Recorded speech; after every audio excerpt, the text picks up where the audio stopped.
Good morning, everybody, and welcome to the National Prison Debate League's newest event between Harvard Debate Council and our amazing team, the Convictionists from Maine. And here to guide you through today's dynamic policy debate, your moderator, someone who has a lot of titles because he does a lot of good work. He's also a very, very good human being. So I'm very honored to be able to introduce today's moderator. And he's someone who is, again, a jack of many trades because he doesn't squander his time. And I respect that about this gentleman, who also just completed his master's degree from Michigan State University this week. I was privileged to watch him complete that. So Sean is all about education and growth. He's also a member of the NPDL's advisory board. He works with JFF, doing great work with Jobs for the Future. He also is a youth mentor, restorative justice practitioner, and you're a debate champion with the NPDL and your moderator for today's event. Please give a warm welcome to Mr. Sean Libby.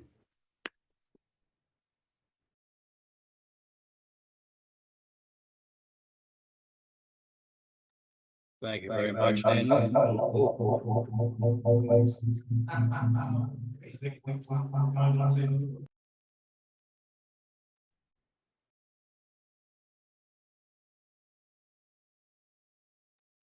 You just need to mute the other computer.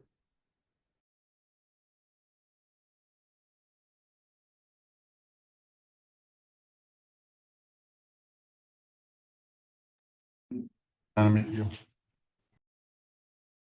try this again. A lot of echoes. Don't worry, we're going to edit this right out, like it never happened. Now, hey, everybody can hear me?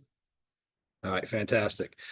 Well, thanks everybody online, everybody here in person for joining today for this lovely debate between Maine State Prison and NPDL Convictionist team and the Harvard team. Just glad this is I've been to a few of these now. This is the second one, and actually it was the Harvard team that I was actually able to be at in person. So it's really cool to have everybody in the same room as opposed to doing it online. So really appreciate the Harvard folks being able to come up and actually take part in this in person. So round of applause for the Harvard folks.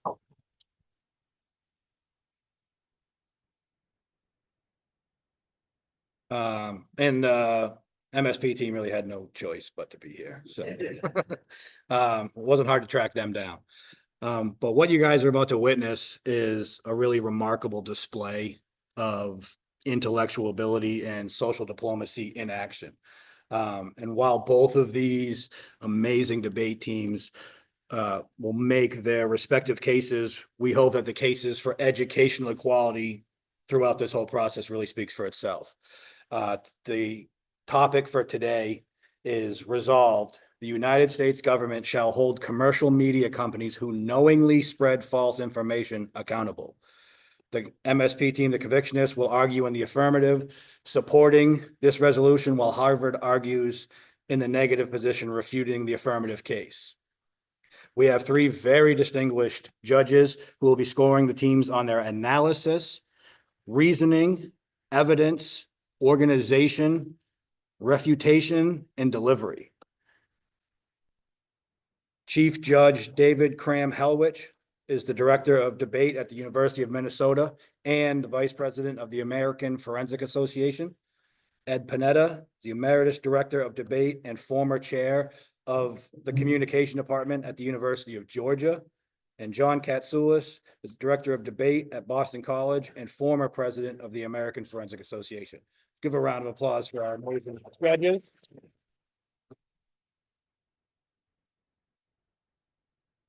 And on top of that, the NPDL really wishes to thank the unparalleled network of dynamic coaches who get our teams prepared throughout this whole process for these powerful academic discussions.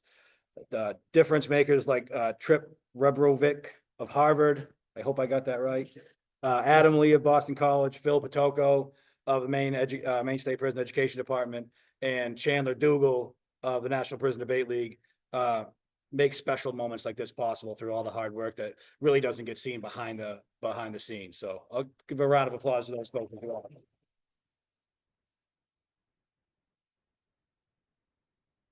And as today's moderator, I will introduce our debaters individually, and they will all adhere to their specified time limits. Digital timer will be displayed on screen, and speakers' microphones will be muted if they exceed their time limits. Right? All right. At the conclusion of the debate, our judges will tally up each team's cumulative points to determine the winner of today's contest. And without further ado, let the games begin. And starting for the Convictionists of Maine State Prison will be Dylan Ketchum with his first constructive. Dylan is getting his bachelor's degree in mental health and human services so that he can become an addiction counselor. He's in the veteran dog program as a dog trainer. A fun fact about him is he assists as a teacher's aide here at a teacher's aide. You didn't put aide at the prison, and as a tutor here at the prison. And debate matters to him because it's vital for change. So welcome, Dylan Ketchum.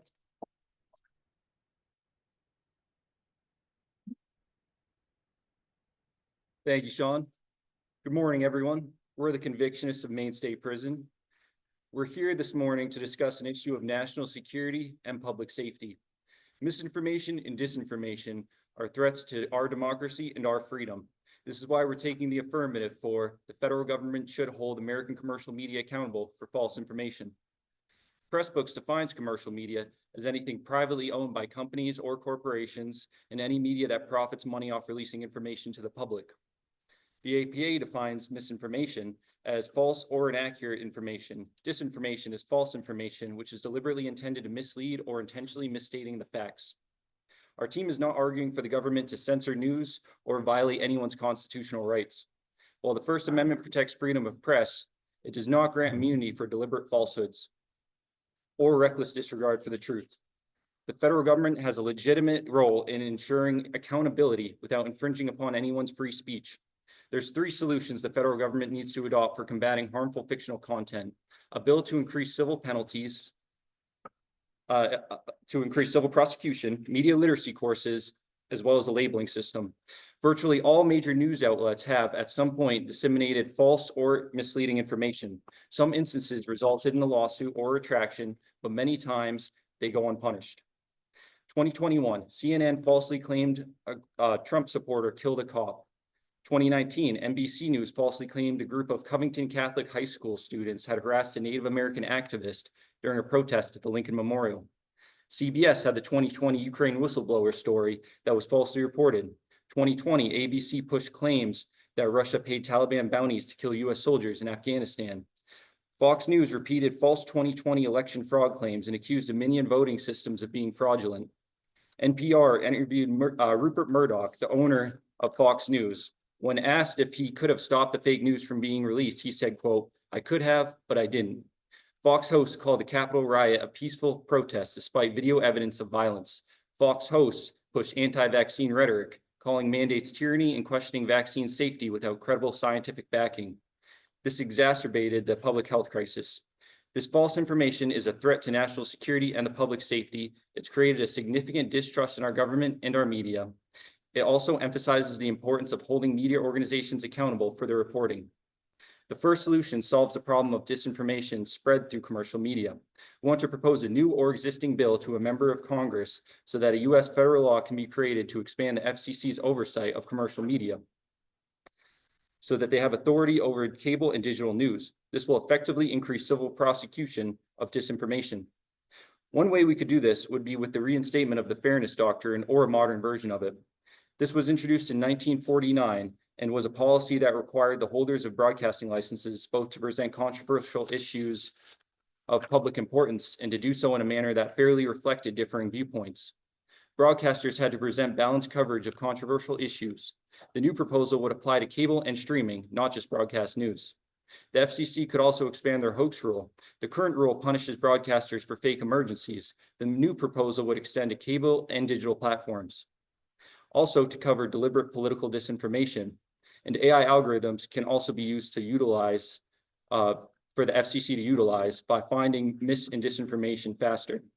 In 2016, Pew Research released a survey that showed 64% of US adults have a great deal of confusion about the basic facts of current issues and events. 2 years ago in 2023, a study by the Media Insight Project showed that nearly 4 in 10 Americans say they often or sometimes encounter news that leaves them confused about the facts of an issue. About 56% said they have come across conflicting reports about the same news event, making it hard to know what's true and what's not. Many Americans are unsure about what's going on inside and outside of our country. They struggle to distinguish between factual news, opinion, and misinformation.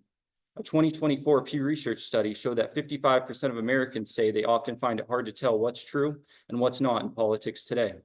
In a democracy, knowing what's going on and who to vote for in your country is a problem tantamount to national security. Pew Research found that mis and disinformation during the past election caused 64% of US adults significant confusion about political candidates. This problem contradicts our democratic system and our freedom. Mis and disinformation created chaos during the last pandemic. A 2020 study published in the American Journal of Tropical Medicine estimates that about 5,800 people were admitted to hospitals as a result of false information. At least 800 people have died around the world because of coronavirus misinformation in just the first 3 months of COVID. Our second resolution is essential for keeping Americans safe. Our team wants to back the Digital Citizenship and Media Literacy Act. This is a proposed federal bill aimed at promoting media literacy education in K through 12 for US schools to combat misinformation and improve critical thinking. Introduced in 2023 by Representative Eliza Slotkin and Senator Amy Klobuchar, co-sponsored by Republicans, which shows bipartisan interest.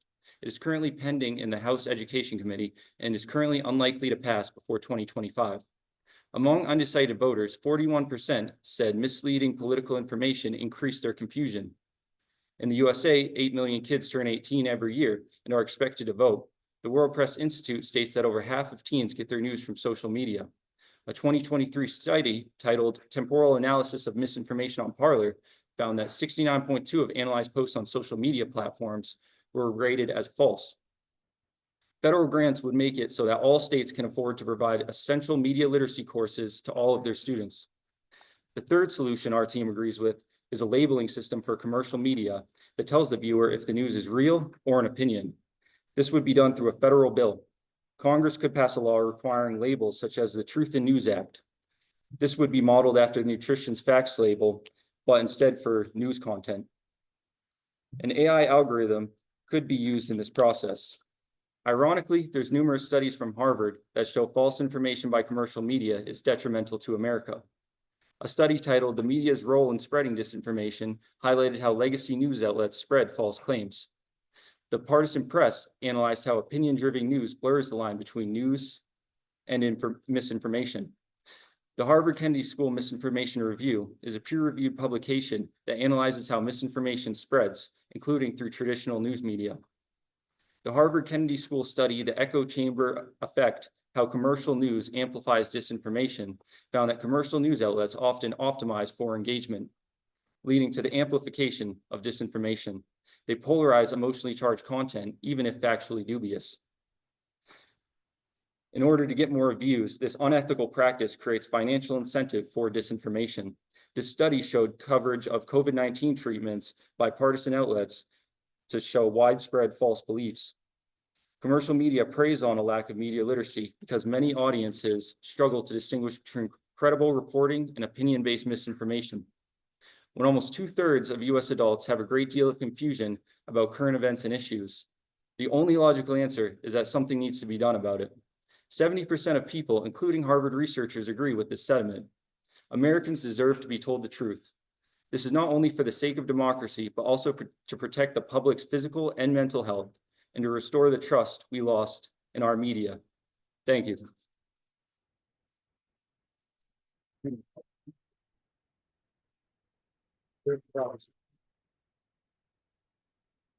Great job, Dylan.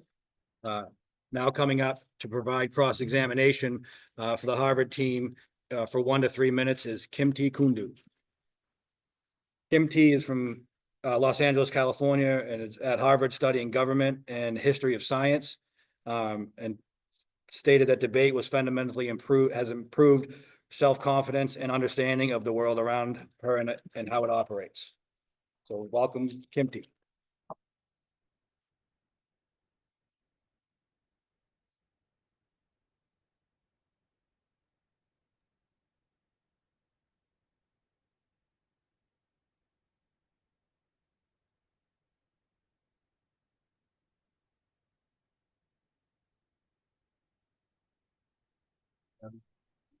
Sounds great. Hello, thank you so much for giving such a wonderful speech. I was going to ask, in terms of determining this lie, you emphasize how truth is so important, but how will we know when lies happen and what constitutes them being a lie? There's plenty of fact-checking sources and sites such as ones from PBS, ones from credible sources that the US government can use. What sort of causes the government to specifically use those? Like, how do we ensure that the government will use something that we commonly can find trust in? Well, we trust the government for lots of other things, so why can't we trust them with distinguishing disinformation? Interesting. So if we're trusting the government specifically, when we have different sort of publications of Trump specifically spreading fake news or false information, how do we know a president who's known specifically to do that to also then prevent lies from being spread? Well, Trump doesn't necessarily, I mean, his term's almost over for people who are concerned about it, but there's still disinformation produced by commercial media that needs to be addressed. Well, we haven't even gone through half of his term yet, so I'm just not really sold by that idea. But also, if we're thinking about accountability measures, what do those look like after the plan is passed? So there's penalties, such as fines, and there's suspension of broadcasting licenses if the problem persists.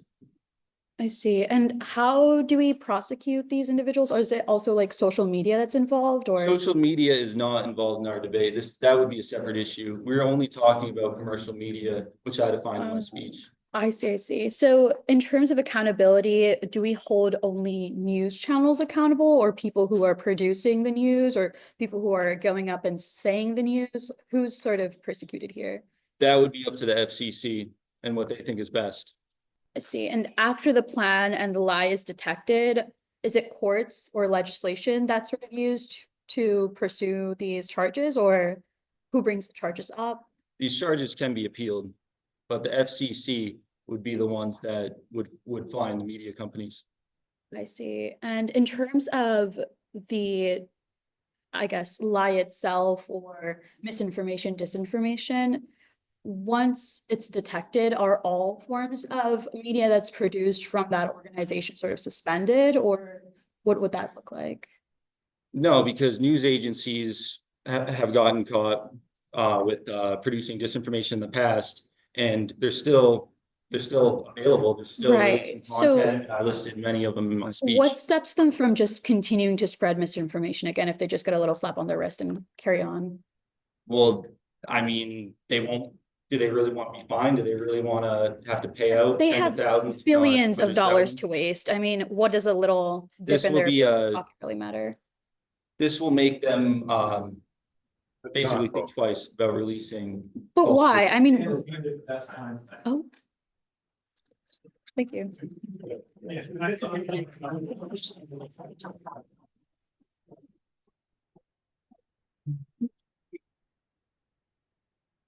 Thank you both for that. Coming up next, presenting the negative team for Harvard's first constructive argument for 7 to 9 minutes is Zachary Fahey. Zachary is from the Bronx, New York, studying electrical engineering at Harvard, was secondary in government, and said he likes debate because it's helped him find his voice. So everybody, please welcome Zachary.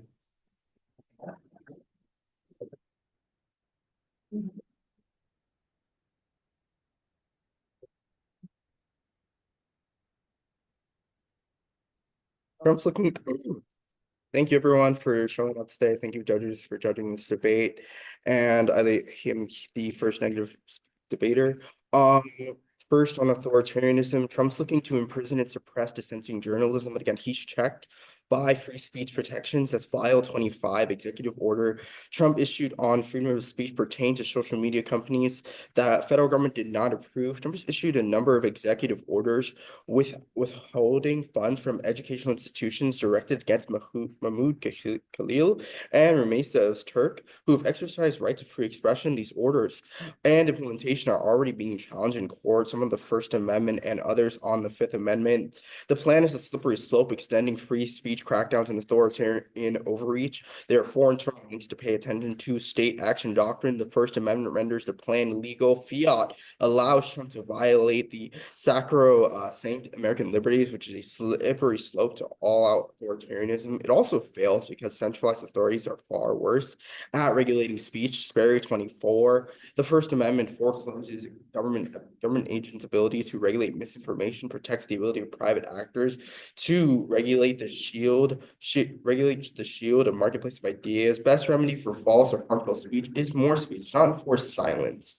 State action doctrine says that the government may not restrict speech through legislation. Expanding the state action doctrine beyond its traditional boundaries would expand governmental control while restricting individual liberty and private enterprise. If the rule were otherwise, all private property owners would allow all corners or close the platform altogether.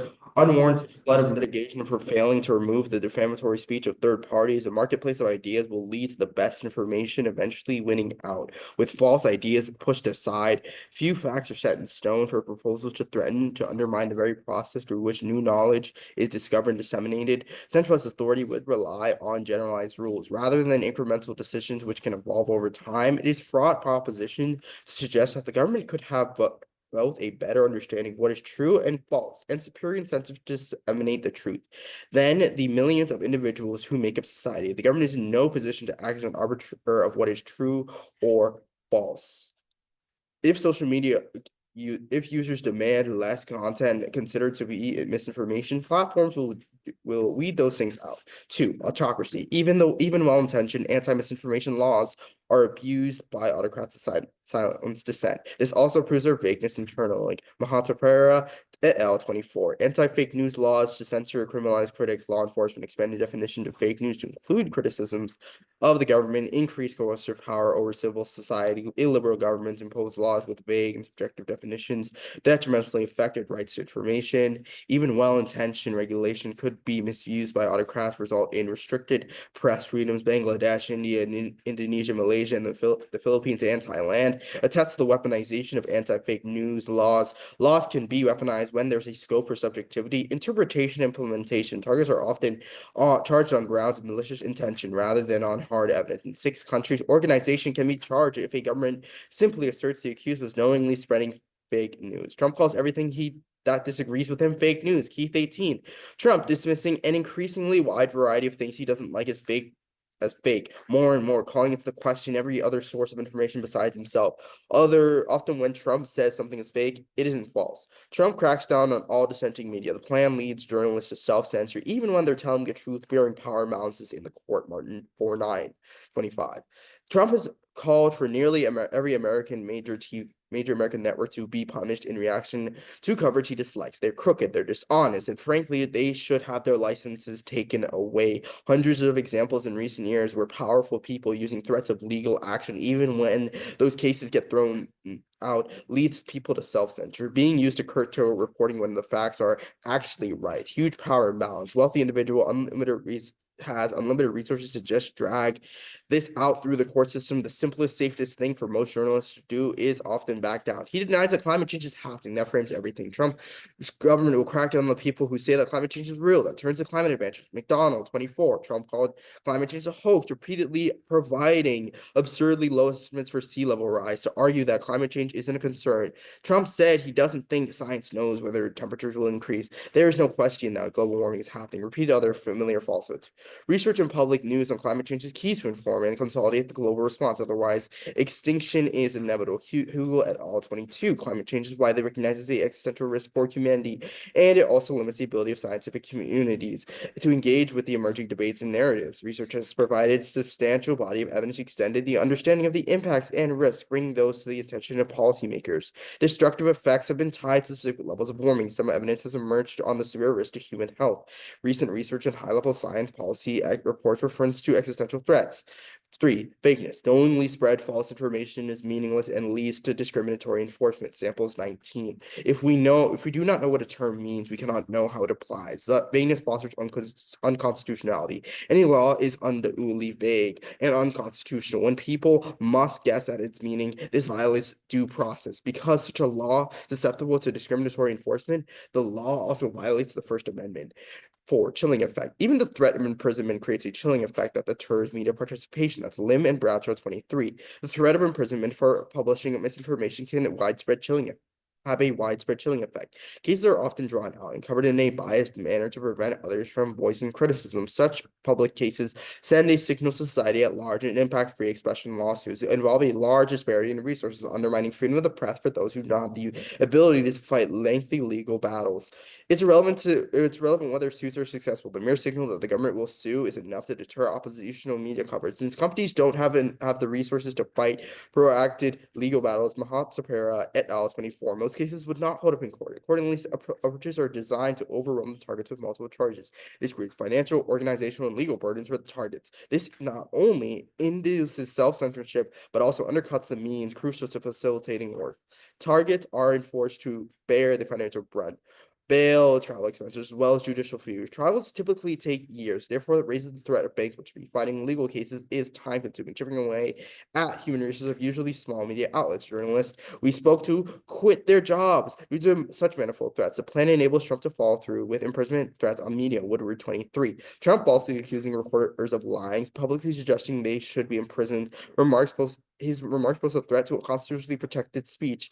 Following the leak, the ruling to strike down Roe v. Wade, Trump repeatedly demanded that journalists be thrown in jail. The president threatened with jail time to extract information, telling outs that reporters could be prison brides if they refuse to cooperate. He has using full force of the DOJ to imprison reporters, comparing such actions to those under authoritarian regimes. Authoritarianism in which causes extinction. Battlefield 23. Totalitarian or war prone, less cooperative, and more inhibitive of progress would increase the risk of extinction. Totalitarian are or worse at addressing social, environmental, and technological problems. Miscalculation, a particular problem due to personalization, disincentive to accurate info, extinction likely by raising the chance of WMD. Totalitarian states are less cooperative. It's bad all risks that require cooperation, such as pandemics or climate change. Scientific progress could address safety challenges in AI or biotech. Totalitarian would inhibit progress.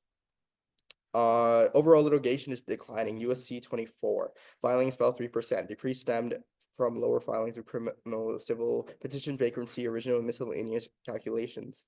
The plan opens the floodgates that turns case presumption. Trump will flood media companies with lawsuits. Levesque 24. Trump's threats to sue news organizations over false statements. Accuse the Times, sued CBS for $10 billion.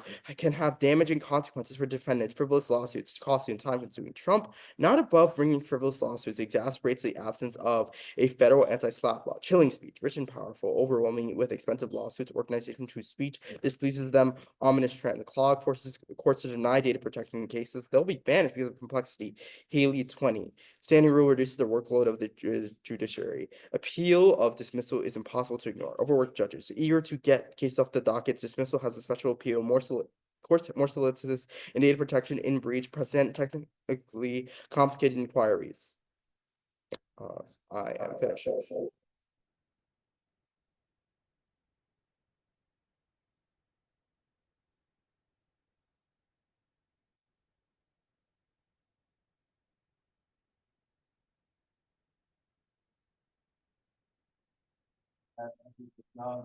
Coming up now to provide cross-examination, the affirmative team for 1 to 3 minutes is Dan Fortune.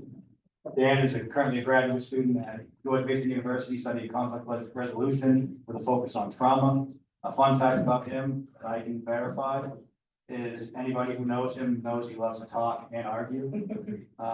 And he feels debate matters because with everything going on in the world nowadays, being able to disagree in a healthy way is more important than ever.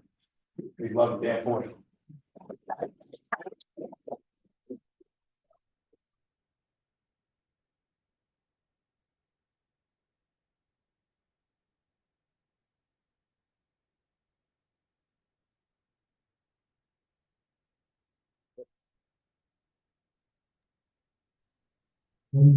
Thank you.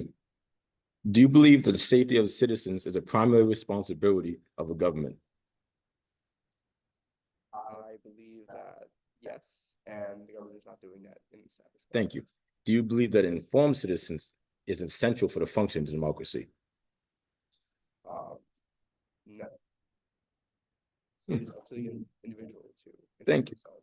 How can citizens make informed decisions when bombarded by misinformation and disinformation, often designed to manipulate or deceive?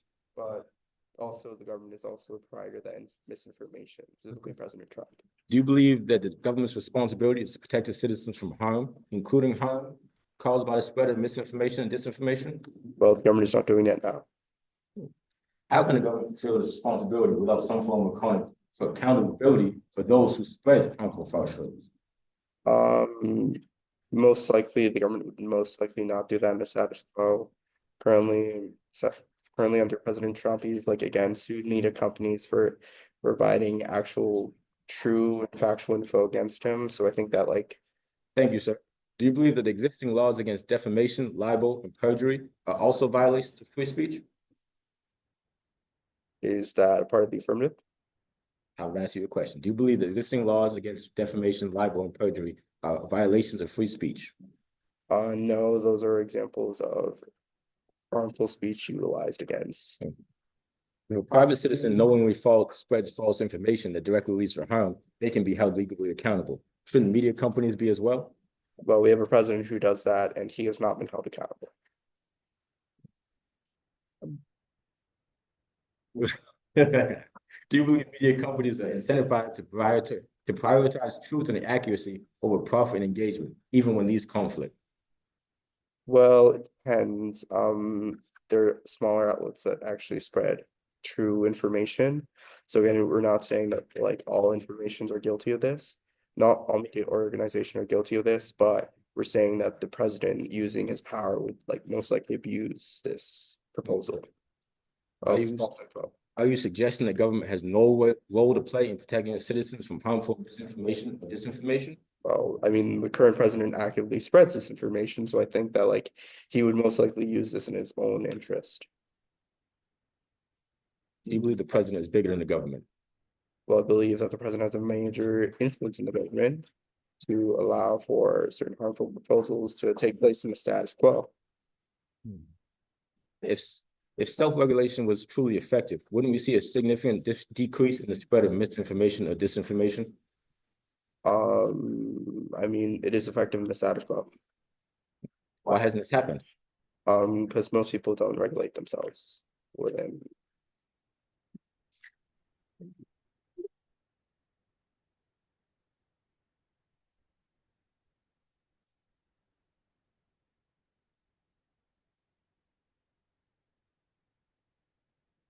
Thank you both for that.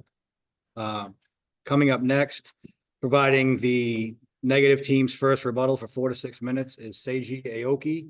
Seiji is from Salt Lake City, Utah, studying human development, regenerative biology, and medical anthropology on the pre-med track.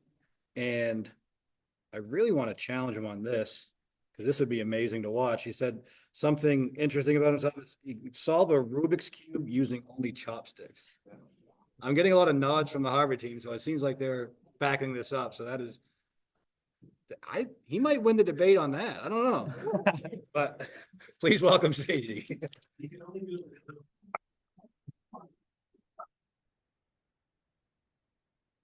Thank you for having me. Just like to thank the Maine State Prison League for having us and hope to have a phenomenal debate. My name is Seiji and I'll be giving the first negative rebuttal. They're just going to start when I start speaking. While our opponents may have brought up amazing points inside of the 1AC, there are some fundamental things that we disagree upon that we must clear out. First, in cross-ex, they have said that they believe that the United States must protect its citizens first. This is primarily a negative argument because protecting the rights of its peoples is fundamentally prior to anything else. The idea that citizens should be informed or the idea that citizens must know the truth is fundamentally at odds with the idea of rights and what the way in which we should navigate the world of information should be with a marketplace of ideas. America is funded upon democratic engagement of ideas, information, etc. And when people can engage from multiple sides of a story and opinions, that is how we exercise rights. But there are a couple things here that prove the status quo is able to check back against all of their advantages. First is that fake news laws are co-opted to crack down against democratic dissent and the status quo solves. Libel suits work and approve are not a violation of free speech. Curly 22. Anti-fake news laws have been used in Malaysia, Venezuela, and Kenya to suppress opposition media. A pro-democracy online news outlets based in Hong Kong shut down after facilities were raided by police and members of its staff were arrested on inciting hatred against the government. Creative ways to tackle disinformation under existing law, libel suits, brought by election equipment operators and election workers against media who falsely claim manipulation defaming them. Get to the truth proceed with robust protection of New York Times versus Solomon, preserving the right to speak about controversial subjects in good faith without retribution. We should not leave it to the government to be the arbiter of truth. Now, our opponents have brought up a couple key points and actions that we could take to strike down against disinformation, but all of these fundamentally fail. First, is our opponents have listed that there would be pass a bill to increase civil prosecution of companies that have lied. They've listed several companies such as NBC, CBS, ABC, Fox, NPR, etc., that have all lied in previous dissemination in media. But remember the moment in cross-ex when Kim T asked, "How do we know what is a lie?" Our opponents said that there are credible sources like PBS that are able to check back now. First, PBS is its own outlet that is not the arbiter of truth, and centralizing that ensures that there's a monopolization of knowledge that is exactly the kind of bright line we want to avoid. But this fact-checking argument it goes negative. It proves that the status quo is specifically able to check back against disinformation.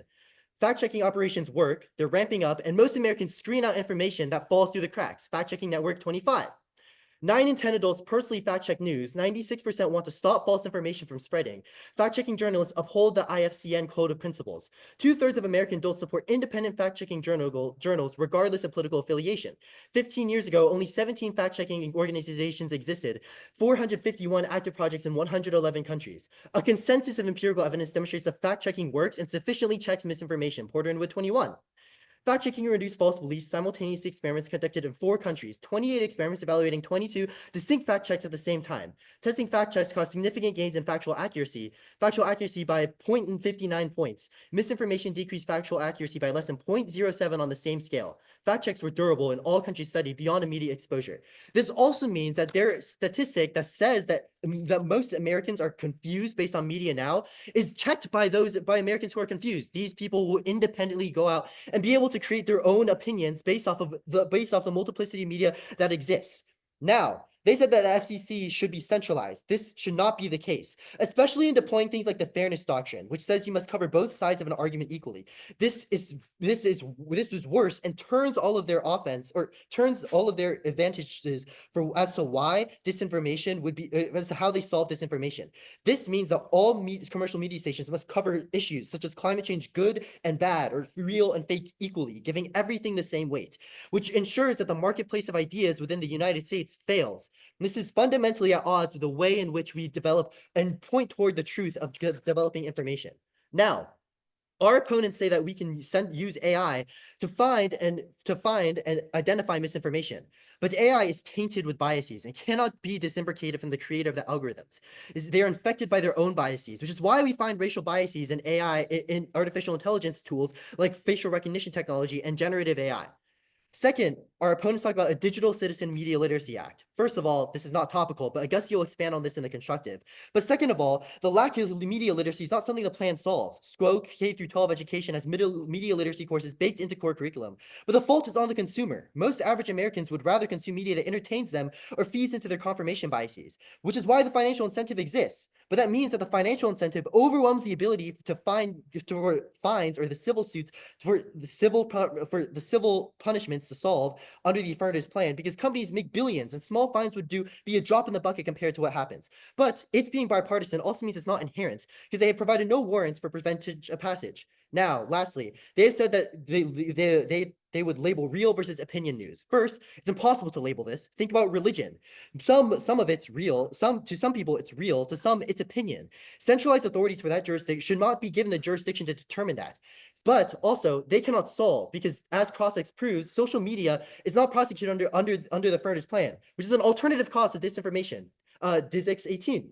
A new study found false news spreads more rapidly on Twitter than real news does, and by a substantial margin, due to people retweeting inaccurate news items. False news stories are 70% more likely to be retweeted than true stories are. Independently, this means that the affirmatives case is unable to solve their harms, and they create a slippery slope into democratic backsliding that should be rejected. Thank you.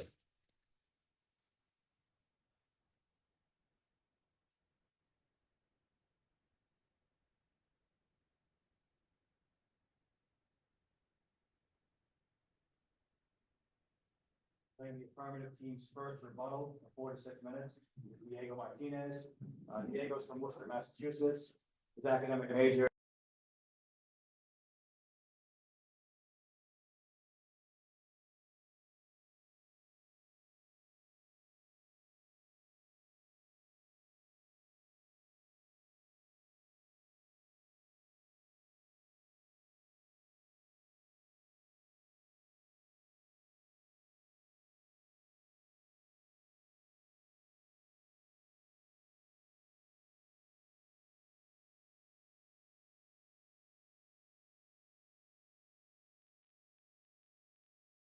Can you unmute, please?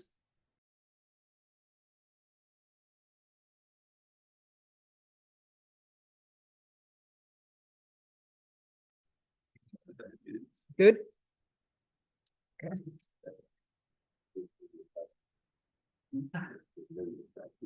Thank you. The opposition has raised several valid concerns, including potential violations of our constitutional rights, fears of government overreach, and lack of transparency in how regulating would be implemented. While these concerns are important, they misinterpret the necessity of regulating misinformation and overlooks the safeguards that can be placed to ensure fairness. Let me address these points and clarify regulation of misinformation is not only necessary, but also consistent with existing laws that protect the public. The opposition argues that regulating misinformation would violate our First Amendment rights. While it's true that the First Amendment protects freedom of speech, it does not protect speech that may cause harm, particularly when it misleads the public and puts people's health and safety at risk. The Supreme Court has long held that speech can be regulated when it presents clear and present danger. In cases like Schnick versus United States, the court ruled that speech enticing immediate harm or false speech that causes harm can be limited. As my colleague Dylan mentioned in our first constructive speech, misinformation and disinformation can be led to significant public health risks. A prominent example of this is vaccine misinformation. According to a 2020 Harvard research, Berkman Klein Center for Internet and Society, false information about vaccines has led to significant vaccine hesitancy, contributing to the resurgence of preventable diseases like measles in the United States. 2020, Harvard Berkman Klein Center. This misinformation is dangerous and requires regulation. By regulating misinformation, we cannot restrict free speech. Rather than restricting, it ensures speech that can not cause public harm. We propose and designate to protect individuals and communities from the latter. The opposition has raised concerns about potential for government overreach and lack of transparency in the regulatory process. These concerns are legitimate, but they fail to recognize the careful safeguards that can be built into any regulatory system. The government already regulates a variety of industries to protect public, including health and safety regulations, consumer protection laws, and media oversight. For example, the Federal Communications Commission, FCC, already regulates broadcast content to ensure it adheres to certain standards, including preventing indecency and protecting children from harmful content. The FCC has a long history of overseeing the media in a way that balances the public interests with our First Amendment rights. We can apply the same kind of oversight to misinformation. In terms of transparency, we propose the creation of an independent, nonpartisan body responsible for overseeing the regulation of misinformation. This body would be publicly accountable and operate transparently, with regular reports and opportunities for public feedback. This would ensure that the government's actions remain open and subject to scrutiny, minimizing concerns about secrecy or abuse of power. Additionally, just as the FCC's regulatory powers have been upheld and balanced with free speech protection, a similar framework could be used to regulate misinformation while respecting free expression. 3, the opposition worries that regulating misinformation might be seen as weaponizing news platforms. But this is misunderstanding of the nature of the regulatory we propose. We are not suggesting that subjective opinions or commentary be regulated. What we are concerned with are objective facts that are intentionally distorted or misrepresented to adhere to the public. Objective news consists of variable facts, such as reporting on public data, scientific studies, or election results. Subjective commentary, on the other hand, is opinion-based and is protected under the First Amendment. The distinction is the impact. We are not advocating for regulating opinions, but for upholding companies accountable when they spread false information as fact. This regulation would not infringe on free speech, but would ensure that the media remains a reliable source of factual information. The information, particularly in health issues, has raised serious consequences. A 2020 research by Harvard's Institute for Quantitative Social Science, misinformation about COVID-19 vaccines directly contributed to vaccine hesitancy, result in avoidable deaths in public health. Regarding such information is about limiting people's ability to voice their opinions, but about ensuring that harmful falsehoods are protected and the objective truths. The implementation of a rating system to address concerns about the government overreach and transparency, we propose implementing a news rating system, much like TV ratings administered by the FCC. There are laws in place that can use to regulate harmful misinformation. For instance, Communication Decency Act, CDA, Section 230, provides protection for online platforms, but also requires platforms to take action when content violates harm. In conclusion, the concerns raised by the opposition, overreach, transparency are understandable, but can be mitigated through careful, transparent regulation. We can protect our citizens, including college students like Dylan, from the dangers of misinformation while still preserving free speech. The key is to focus on accountability of the media. Thank you.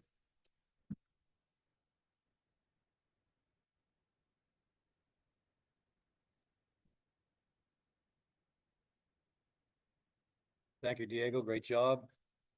Take a deep breath. We've now reached the halfway point in this debate. Again, thank everybody for being here. Thank everybody for watching. Leading us in the opening round of this, the opening of the second round, presenting the negative team's second constructive for 6 to 8 minutes is Augustia Sheridan.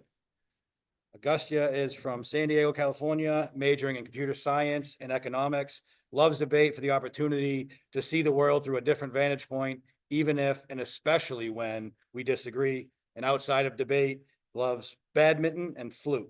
So please welcome Augustia.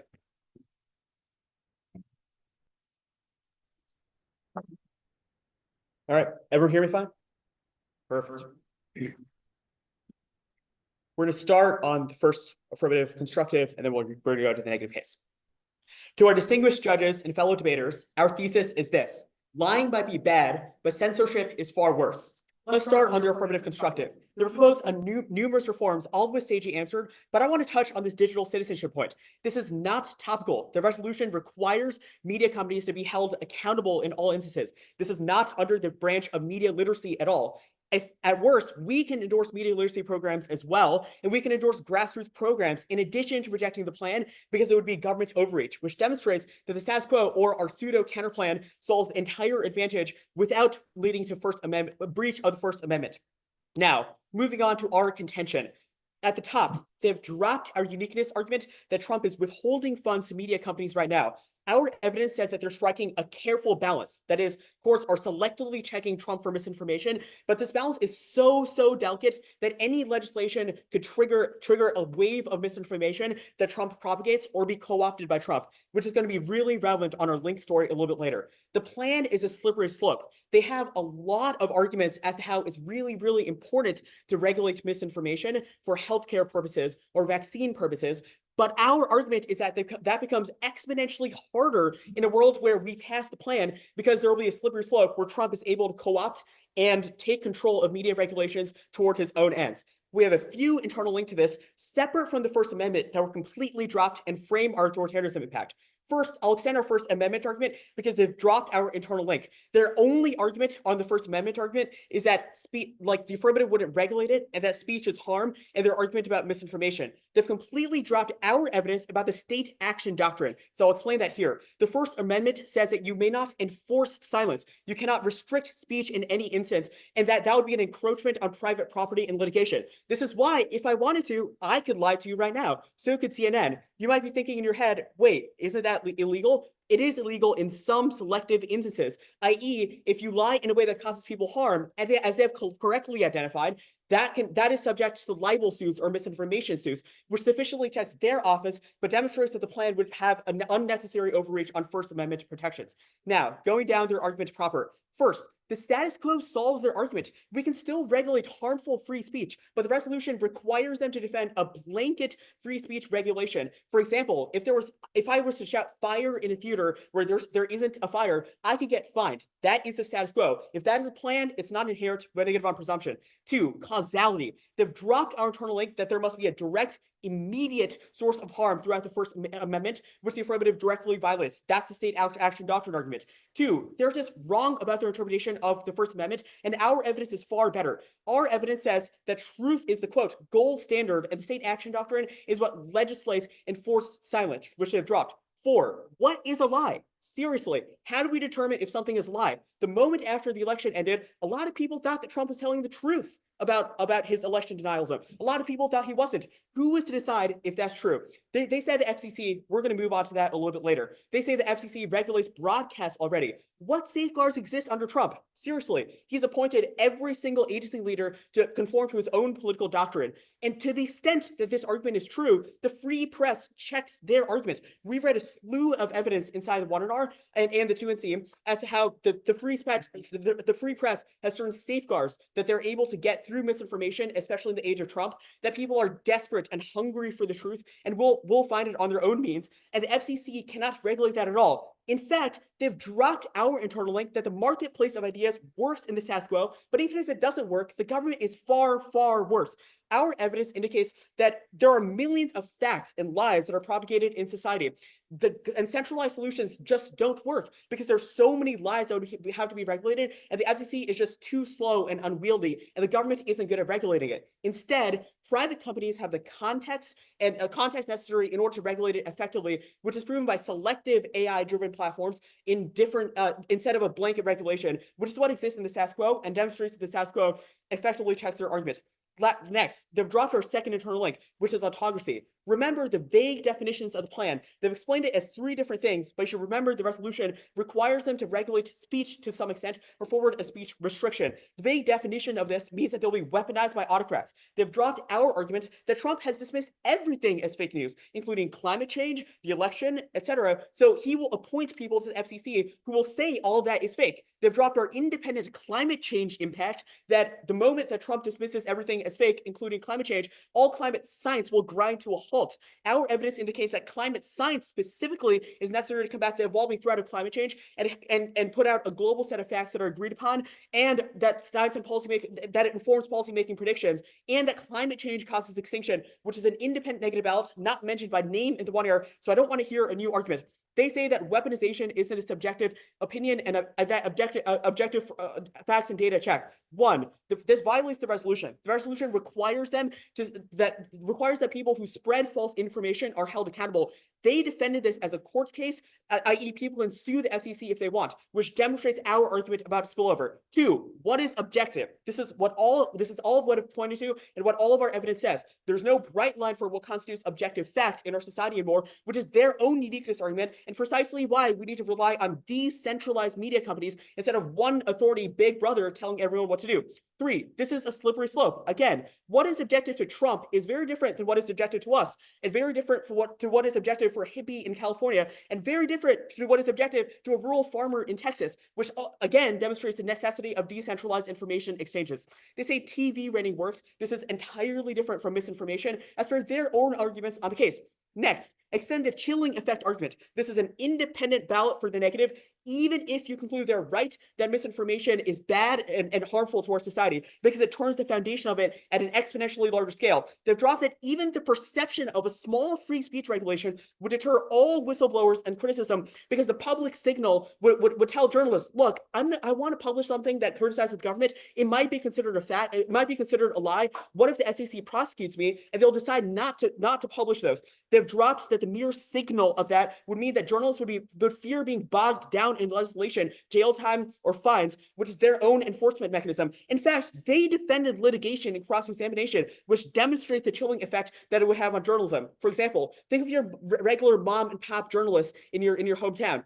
If they were to publish something that criticizes their local government as something and perhaps is on the boundaries of truth, they would choose not to publish it given the plan, because they might be bogged down in like 100 lawsuits, which is proven by our uniqueness argument as how Trump is pursuing these lawsuits right now, of course, of rejecting them. The plan violates the First Amendment. Trump would like nothing more than to blur the lines, which means that the affirmative has no checks. Lastly, Russia proves it can be abused to gain public support for violent activity. Traboxa et al. 24. Since the invasion of Ukraine, almost all of independent Russian media have been closed. Access to over 10,000 websites have been blocked. The Russian fake news laws and their application made the truth conditional. Construct an alternative, mythologized reality about the war, and deal with those who disagreed, helping the Russian government to wage the war and maintain public support. They've dropped that our internal link to authoritarianism, as this is an extinction impact, that authoritarian leaders are more likely to warmonger, cause populism, and existential AI, biotech, etc., which is why we urge a ballot for the negative.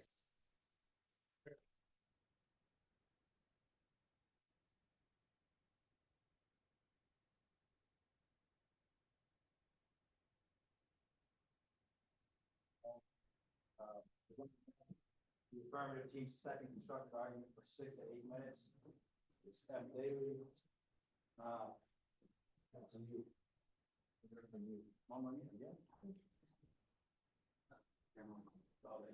All right. Sorry, did not realize I was on mute. Thank you, Augustia, for that. Presenting the affirmative team's second constructive argument for 6 to 8 minutes is F. Daly. He's from Boston, Massachusetts, and currently working on his bachelor's in justice studies with a minor in social sciences. The fun fact about him is he wants to work his way up to the legal field to eventually retire as a judge. Right. And he feels debate shows people how to effectively communicate with heated topics and discussion. Please welcome F. Daly.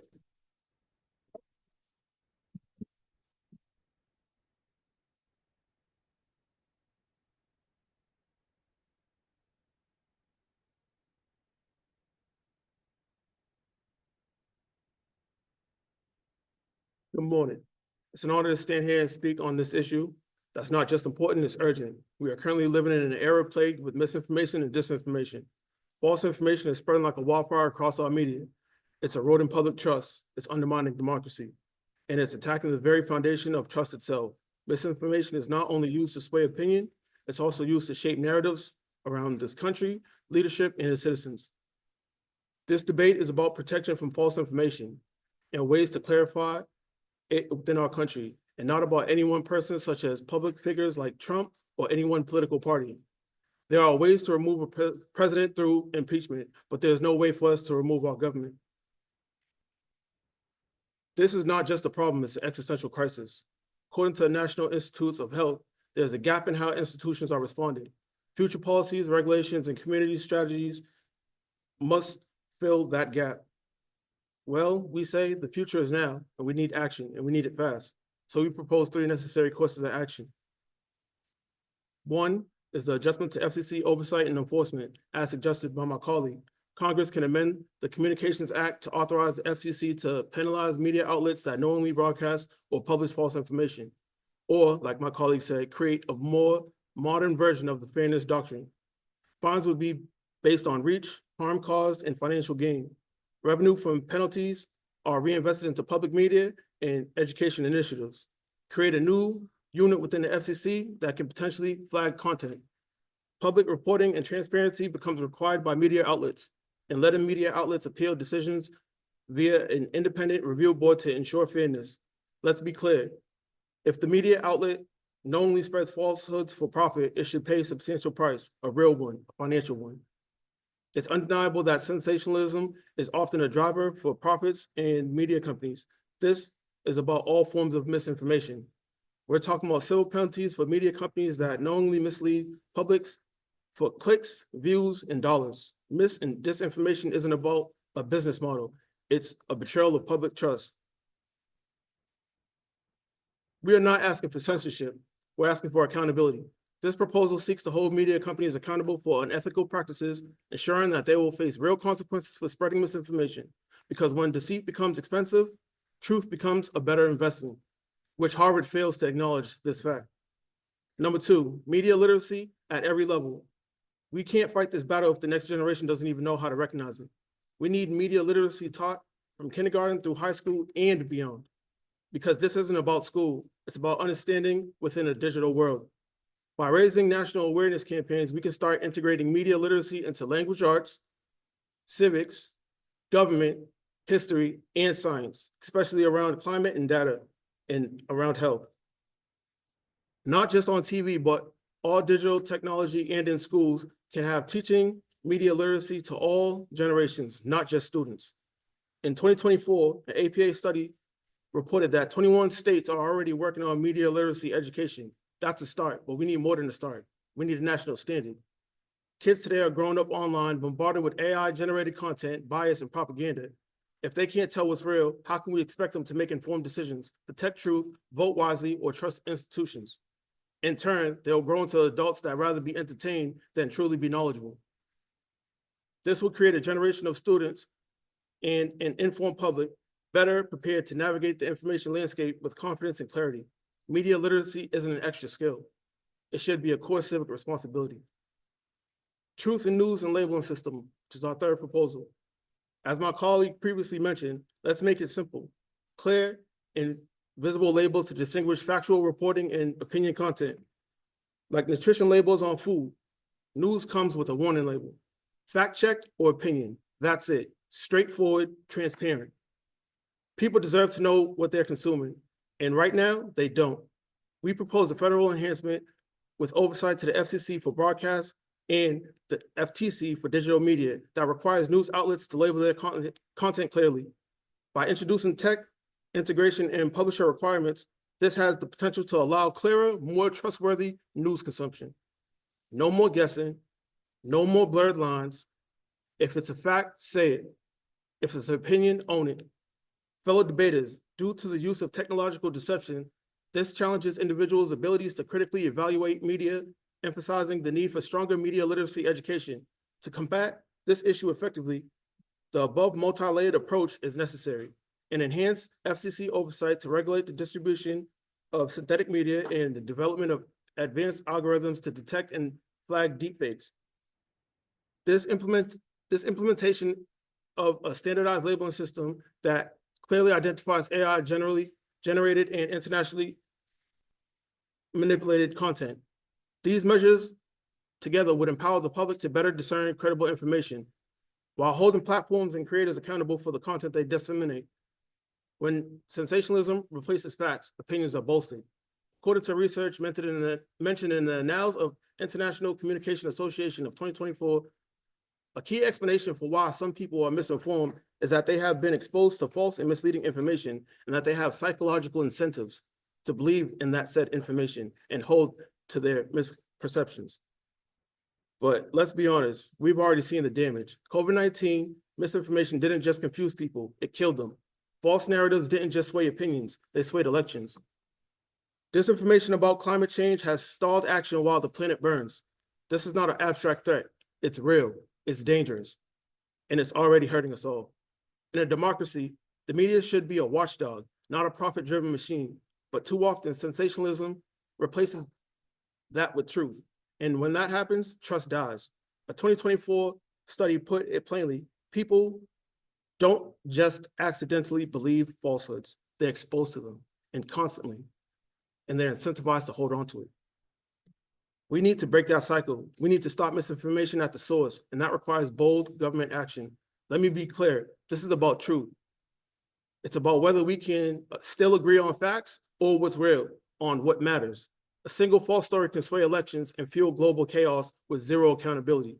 Taken straight from the APA website, the spread of misinformation and disinformation has affected our ability to improve public health, address climate change, and maintain a stable democracy, and more. So we say, penalize the liars, teach the truth, label the content, no more confusion, no more hiding. And as the former president of Harvard once said, humanity needs people willing to ask hard questions, people willing to perfect this imperfect world, people who care more about others than themselves. That's us, that's now, and we must rise to meet this occasion. Because the stakes couldn't be higher, the truth is not optional, it is essential, and it's time we protected it. Let's hold the media accountable, let's educate our people, let's make the truth visible, loud, clear, and undeniable. This is not an end all or be all. Please remember, this is not about censorship, it's about accountability. Let's make sure that truth prevails, because what we hold true is what matters most. Thank you.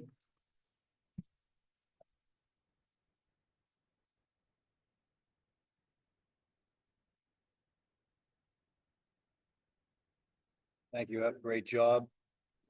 Now presenting the affirmative team's second rebuttal for 3 to 5 minutes is Niranjan Deshpande. Niranjan is studying philosophy and math and is from New York City. Please welcome Niranjan.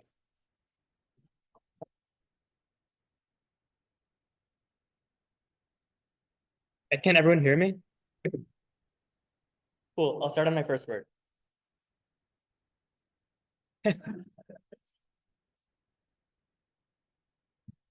We agree that this is a debate about truth, but affirming is the wrong way to pursue the truth. They have dropped every argument that we have made about why government's regulation of what constitutes the truth is counterproductive and leads to bad examples of the government overreaching and suppressing false examples. Think about what would happen if Trump was in power and he was the one who's determining what is truth. They bring up points like vaccines, pandemics, climate change. Trump thinks that every single one of these is fake. If Trump is the authority that can decide what a scientific fact is, what is a scientific fact about the climate, or whether vaccines are real, obviously that means that he is going to do things like suppress people who think that vaccines are real. This turns all of their arguments because it means that if you allow the government to regulate the truth in the service of the truth, all that this leads to is more government's regulation of truth. Now, they have dropped every argument on case about why status quo regulations or status quo measures to enforce the truth are sufficient to solve, but the plan leads to government overreach. They have dropped every historical example that we have given. For example, Russia in 2022 passed a law that allowed the government to regulate free speech. This law was stated to reduce disinformation, but how is it enforced? It was enforced to criminalize journalists who said that the Ukraine war was an invasion with up to 15 years in prison.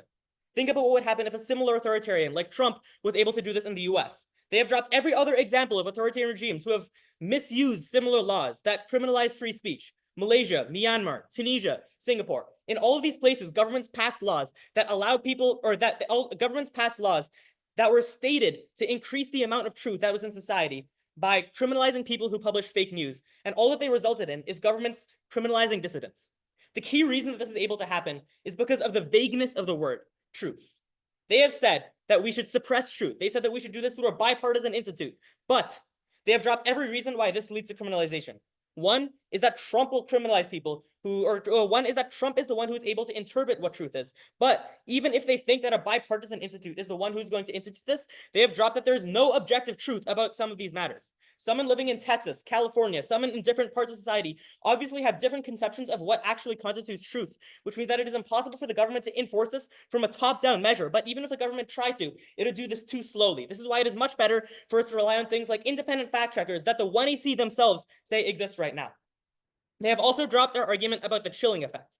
Even if this bipartisan institute does not actually criminalize people who are doing things like criticizing the government, this will result in people self-censoring themselves. Imagine that you're a small journalist in a small town. You don't have much money. You're deciding whether or not to publish a controversial story that obviously disagrees with your local government. This story says that the government has done something bad. The records on this historical issue are not clear, but you know that if the government thinks that you are saying something false, they are going to criminalize you and put you in jail or lob a hefty fine on you, as they said in Crossx, that is going to disincentivize you from doing things in the future or even take away your broadcasting license. This obviously means that people are not going to publish things that disagree with the government. This quells dissent and means that the only vision of what's real that is established in society is the one promulgated by the government.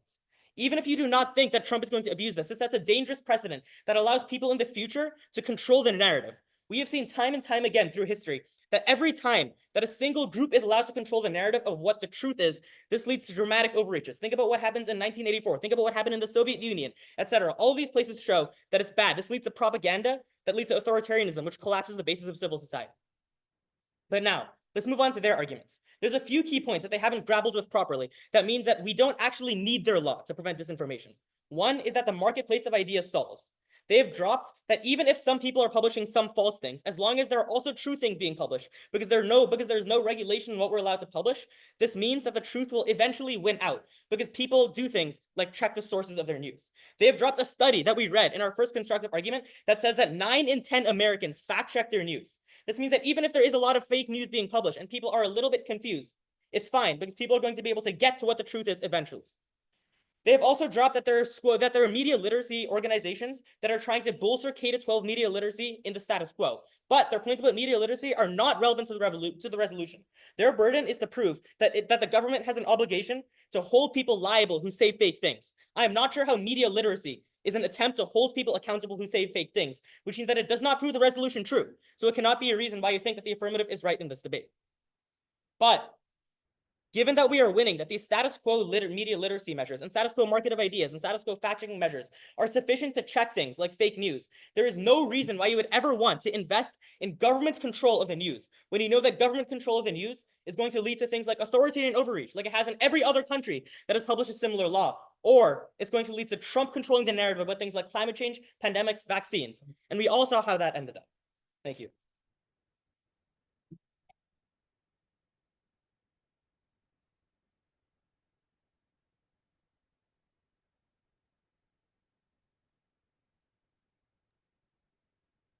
Thank you, Narajan. Presenting the negative team's second rebuttal for 3 to 5 minutes is Howard Rowe. Howard is originally from Florida. He's currently studying at University of Maine at Augusta, going for his associate's degree in business administration. Fun fact about him is he plays rhythm in a band, and debate for him is it's a fun and competitive sport that builds camaraderie. Please welcome Howard.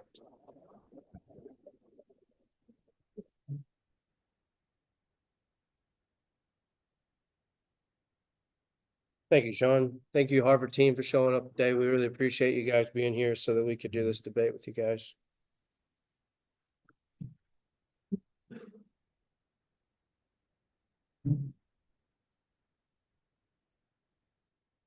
My team has presented a compelling argument grounded in the idea that accountability protects democracy, public health, and societal trust. We've outlined 3 pragmatic solutions to combat the harmful effects of misinformation: enforcing existing civil penalties against media companies that intentionally spread false information, funding a media literacy and education in schools, implementing a rating system to inform the public about the trustworthiness of news organizations. These solutions strike a balance between accountability and freedom of speech, ensuring that commercial media cannot profit from intentionally misleading the public. I'd like to address some of the negative team's arguments. They say that this violates First Amendment speech. The First Amendment protects truthful speech. Lies that cause harm, like libel or inciting violence, aren't protected.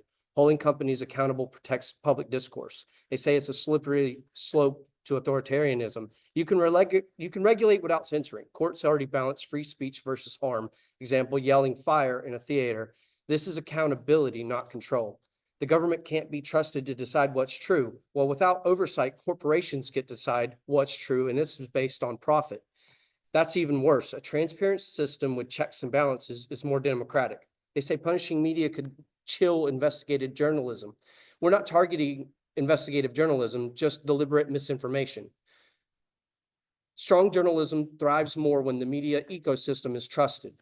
They say it's too hard to define misinformation legally. Courts already handle defamation, fraud, and false advertising. Defining false and harmful info as legally feasible, precision as possible.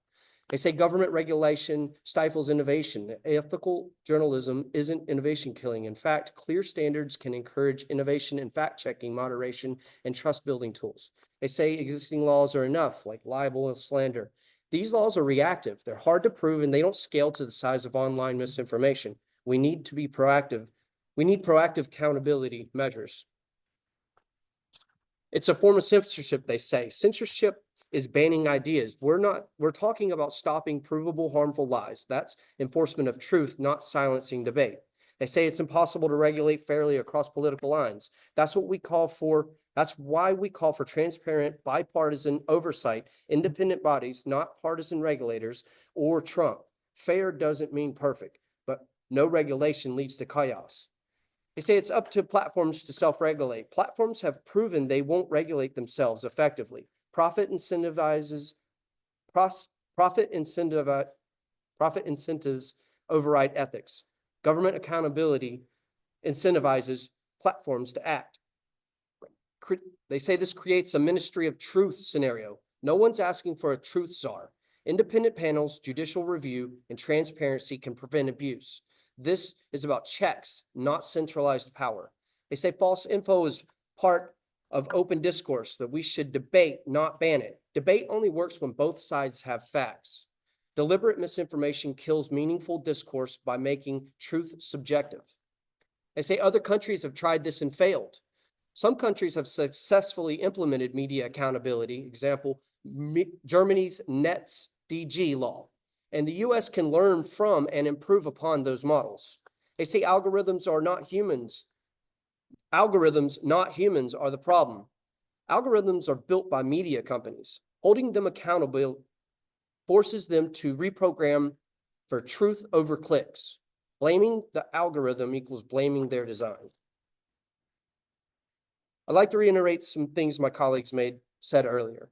A 2024 Pew Research study shows that 55% of Americans say that they often find it's hard to tell what's true and what's not in politics today. Pew Research found that mis and disinformation during past election caused 64% of U.S. adults significant confusion about political candidates. A 2020 study published in the American Journal of Tropical Medicine estimates that 5,800 people were admitted to hospitals as a result of misinformation. Here's the reasons why government intervention is necessary. There's the erosion of public trust, democratic stability, protect the health and well-being of our citizens, and to hold accountability to those in commercial media news outlets who believe that there are no rules that they have to abide by and there should be no consequences for their actions. Sadly, a study conducted by Pew Research shows that 2/3 of 64% of adults have a great deal of confusion about basic facts and current events. This should not be taken lightly. By enforcing existing laws, funding media literacy, and creating trustworthism, we can protect our democracy. The time to act is now. Thank you.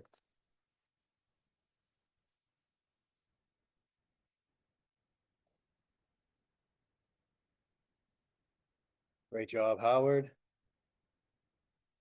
Well, it all comes down to this, right? Everything you've heard today is going to come down to each team's closing arguments. Starting that will be Jaden Baudet from Harvard for 90 seconds. Jaden is originally from South Florida. He's studying economics and philosophy and loves debate because it gives the people the skills to advocate for themselves and others. Please welcome Jaden.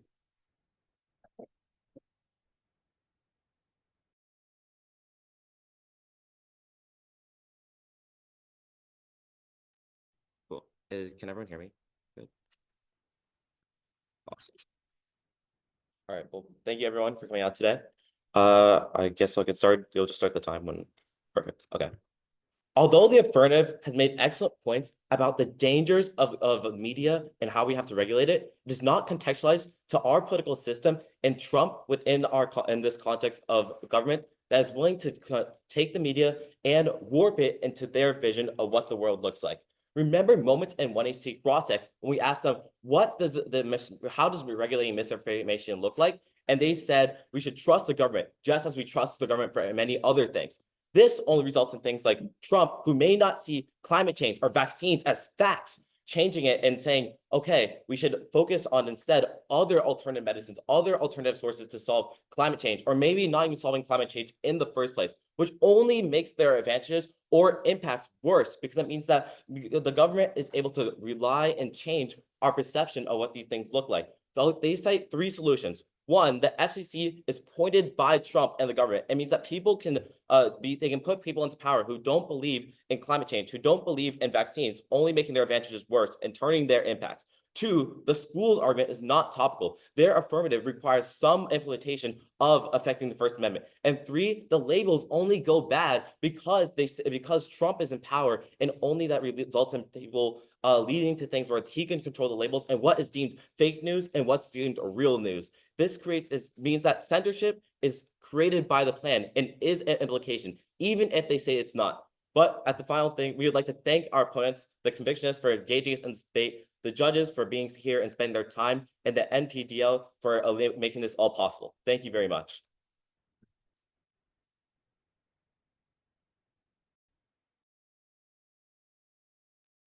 Great job, Jaden. Thank you. Now presenting the negative team's closing for 90 seconds is Dan Fortune, who you may remember from earlier, loves to talk and argue. Thank you. This is right in his wheelhouse. Thank you. Please welcome Dan.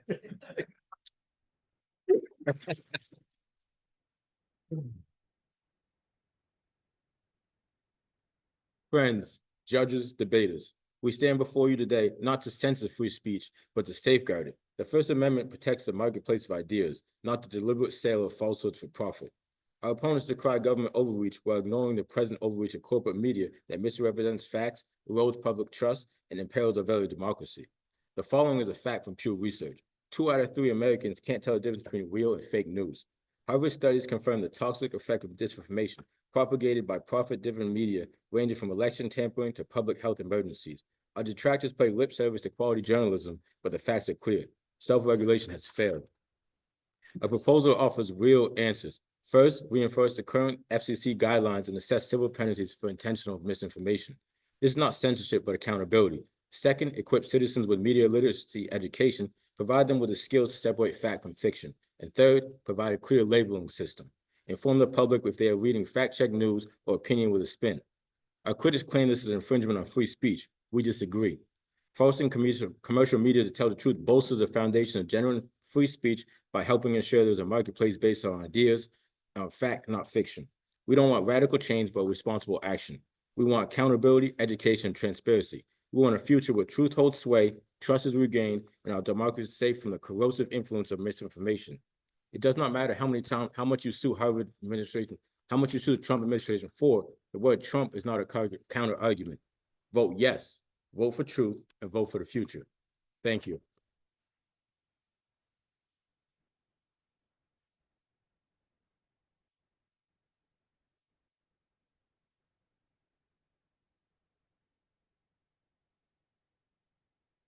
Well, that concludes the speaking part of the debate.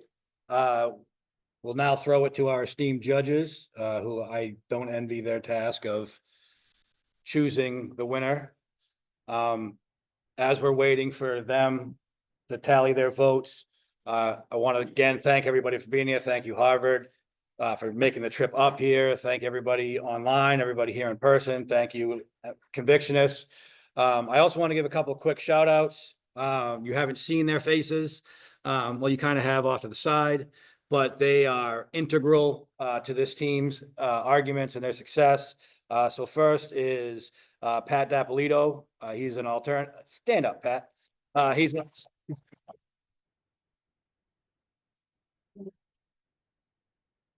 Pat was an alternate on this team. He's from Western Maine. He's almost done with his graduate degree in adult education and higher learning. Fun fact about him is his goal is to teach incarcerated adults, which he thinks should be its own certification. And he feels debate matters because it teaches the skill of agreeing to disagree. And so again, thank you, Pat.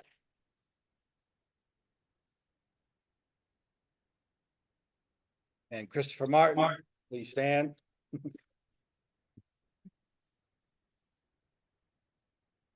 Christopher is also really integral to this team and being helping them formulate their arguments and throughout this whole process has been extremely helpful for this team. He's originally from North Carolina. He's currently collecting credits towards a degree in theology and apologetics. Fun fact about him is he plays drums for the praise team here. And he believes debate is important because conversations have been the best thing to happen to a constructive dialogue since the Declaration of Independence. So again, thank you, Pat. Thank you, Chris, for your help with it.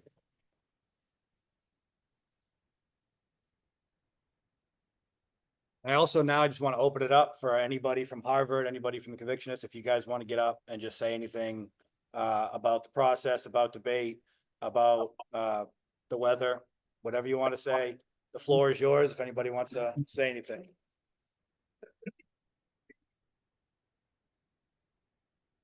My name's Diego Martinez. I'd like to thank administration. They've been super supportive, getting this together. I'd like to thank Harvard for coming out here. I know you guys had to drive a long time. I want to thank my teammates. It's the first debate I've ever been in, and without them, I wouldn't have been able to do it. So, thank you, Dave Simpson. Thank you to my supporters.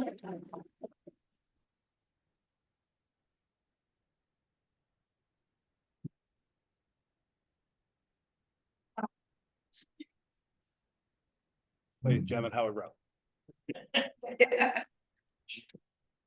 I just wanted to take a minute to praise everybody here for showing up today, for being part of this. This isn't easy to put young college educated men and women in the same room as people who have been convicted of crimes or in a prison setting. This is not something that's taken lightly by anybody on my team or in the staff.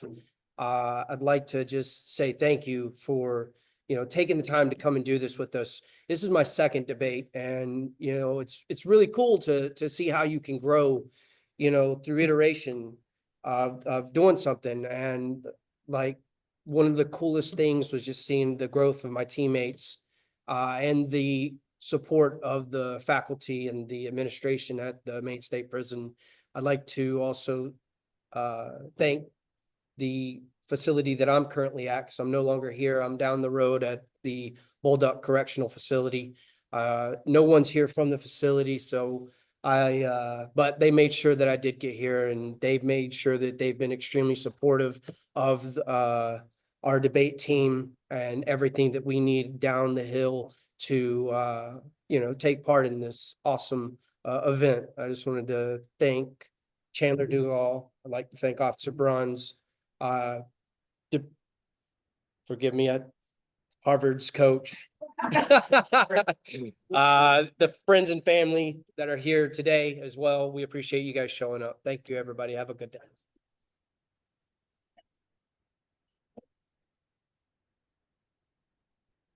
Yes, thank you, Harvard's coach, who I believe is coming up here now to say a few words. I also, again, want to echo what was just said. Thank you to Dave Simpson, Warden Thayer, Commissioner Liberty, Deputy Commissioner Cantillo, Phil Potoko, Officer Bruns. Officer Bruns has been an integral part of this team, helping these guys get going. The last debate these guys did against Harvard as well. We did it down at another facility, and Officer Bruns was actually part of that team. Did an amazing job helping these guys get ready. So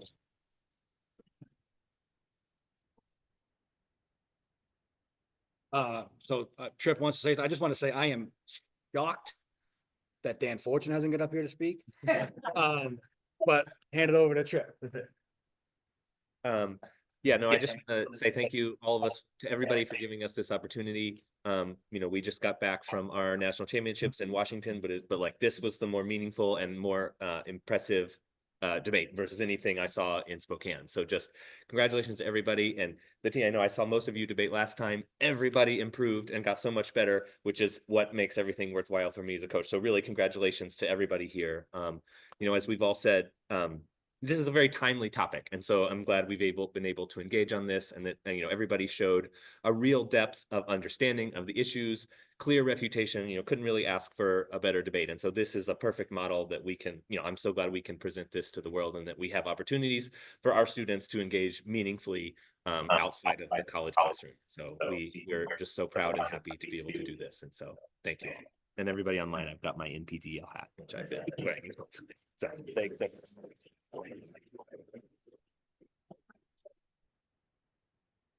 Harvard folks?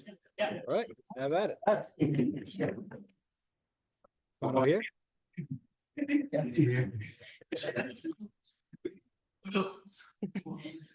Yeah, I also just want to, am I unmuted?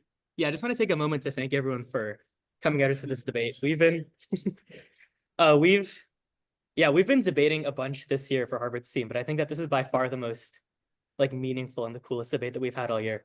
And I really appreciate the opportunity to have this conversation with y'all. We had a lot of talk about what's true and what's false, but I think one thing that I can say for sure is very true is that this is a really cool opportunity for us and very meaningful. And I just want to say thank you.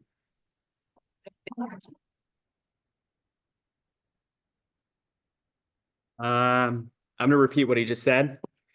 In the beginning, I had to write what I found meaningful about debate. I said it's a vantage point to engage the world. I don't really think I've engaged the world more in a debate than I have here. And I think everyone here has taught me more about myself and society than I've learned in the vast majority of debates that I've been in. So thank you for the opportunity to dialogue and engage with y'all. And I really enjoyed talking about it. So thanks. And thank you to Tripp. He drove us here for 3 hours. My mom actually texted me this morning and she was like, Life 360 reported you were driving at an unsafe speed. And I was like, it was not me. It was Tripp. So you might not see me here next year. But if you do, I'm so grateful for the opportunity to be here. Thank you so much.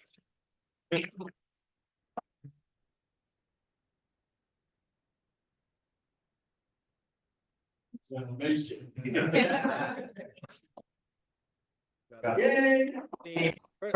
Three times. NPDL debate champion Chandler Dougal here. I was going to say a few words. Chandler, we started this whole thing off with the state of Maine partnering with the National Prison Debate League in the first debate. What was it? 2020. Oof. 2021. Aging ourselves. 21, somewhere in there, a long time ago.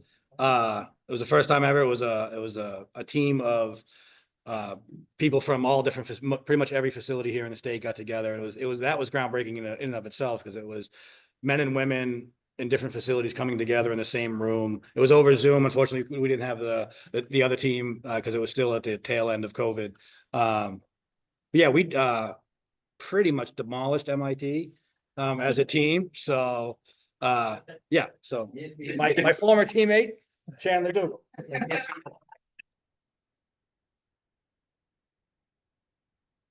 Thank you. Before I get into that, I would also like to recognize Sean, who is not only the co-awardee of the NPDL's 2023 Malcolm X Debater of the Year Award. He's an excellent debater himself, but he also successfully defended his master's thesis this week. And I think we definitely all need to recognize that.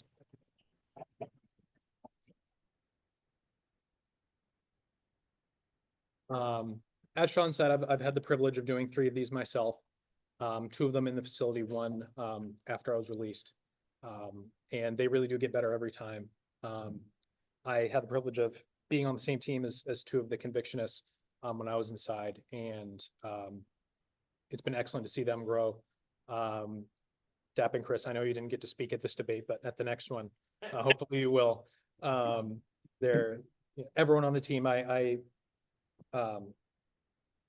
had the honor of assisting the Convictionists in their preparations and being in on almost all of their meetings. I had to miss a couple, unfortunately. But watching them grow over the course of this season and really refine their arguments, because when we started, it was very much all over the place. And then they really did narrow down, and I'm very, very proud of you all. Harvard, it takes a lot of courage for you guys to come here. We've had struggles in the MPDL with teams not being willing to do what you've done today.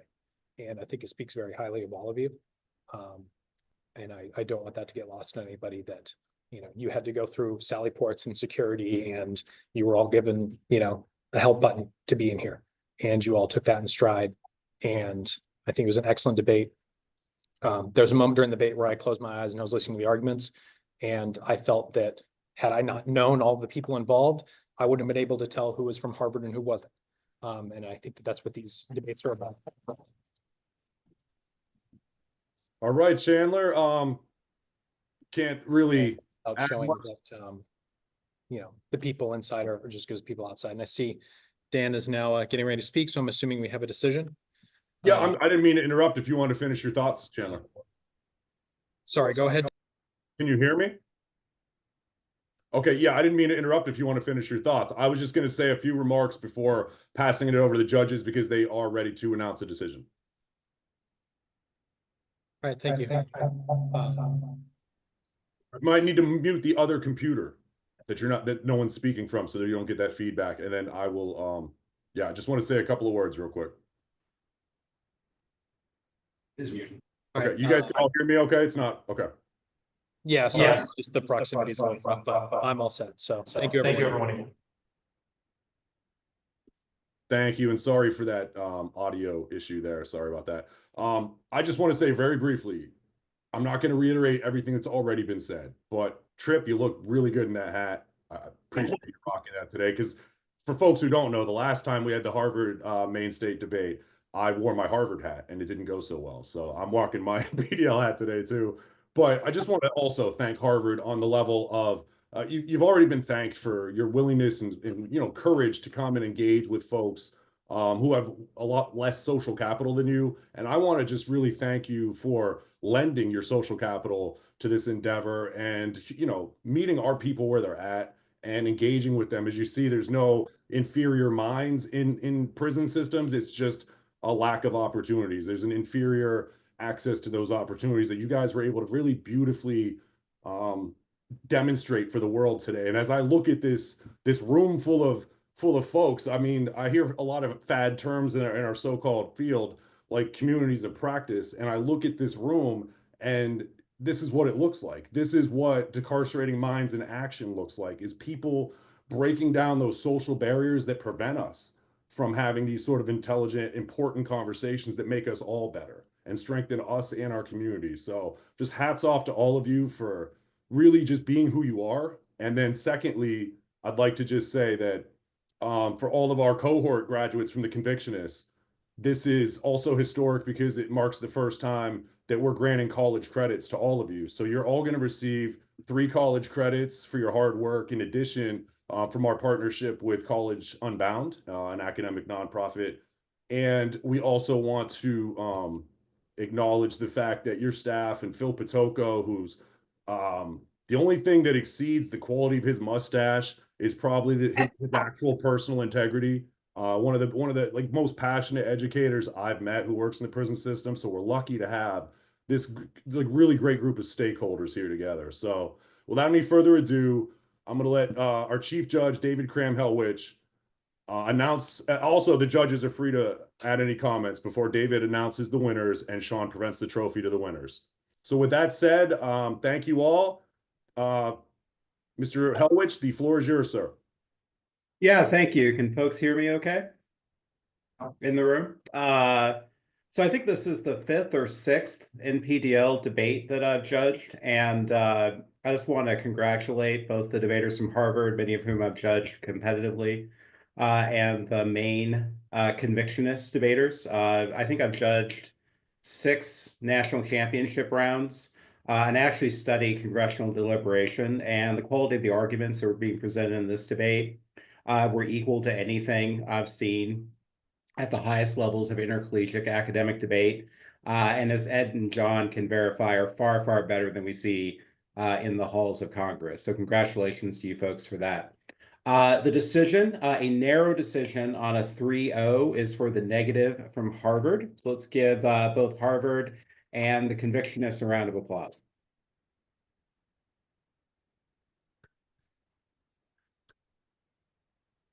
And before I'm only going to talk about a few arguments and let Ed and John share their wisdom with you folks.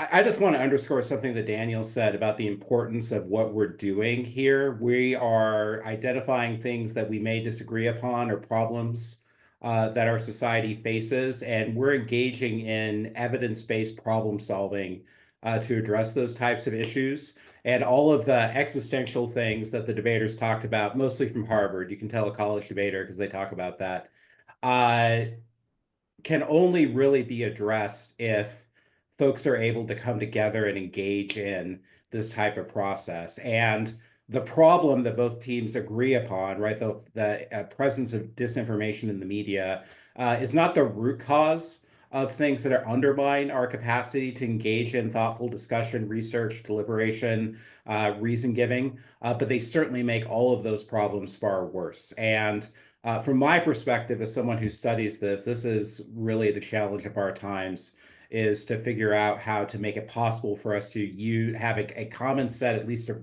understanding of what reality is, so that we can bring our different perspectives, values, and experiences to those types of problems to address them. I think that the strongest argument that the negative had, that I think we need a stronger affirmative response to, is the fact that the current libel system does create audience costs for media companies who engage in misinformation campaigns.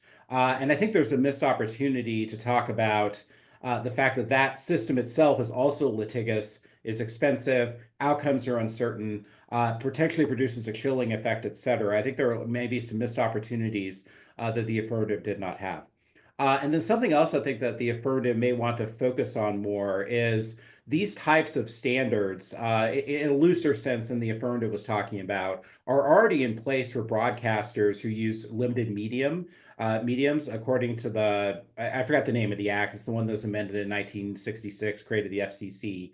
And so really the question is that we face now is what degree of liability other platforms should face, especially social media platforms. And there's a carve out that was mentioned by the affirmative that things like Meta, Facebook, X, et cetera, are not liable for things that are represented on their platforms because they're considered to be, just a neutral space provider, and they really don't have any responsibility for regulating that content. And I think that there's a rich set of arguments about, both for and against why we should view social media platforms in the same way that we view broadcasters, that I think that the affirmative could potentially talk about more. But fantastic set of arguments. Was really impressed by everything that folks said on both sides. And as our moderator said, if you close your eyes, you can tell the difference who was in an Ivy League debate team and who is an incarcerated person. So congratulations to all of you. So let me kind of reaffirm what David had to say. This was really a great way to spend a Sunday morning. I very much appreciate the opportunity to judge debate. From the perspective of somebody who's old, if this debate occurred in 2015, I think it would have been a decisive win for the affirmative, because the types of arguments that the affirmative were forwarding were kind of the accepted truth, like the FCC will check the president. It's an individual, it's not, institutions can serve as checks.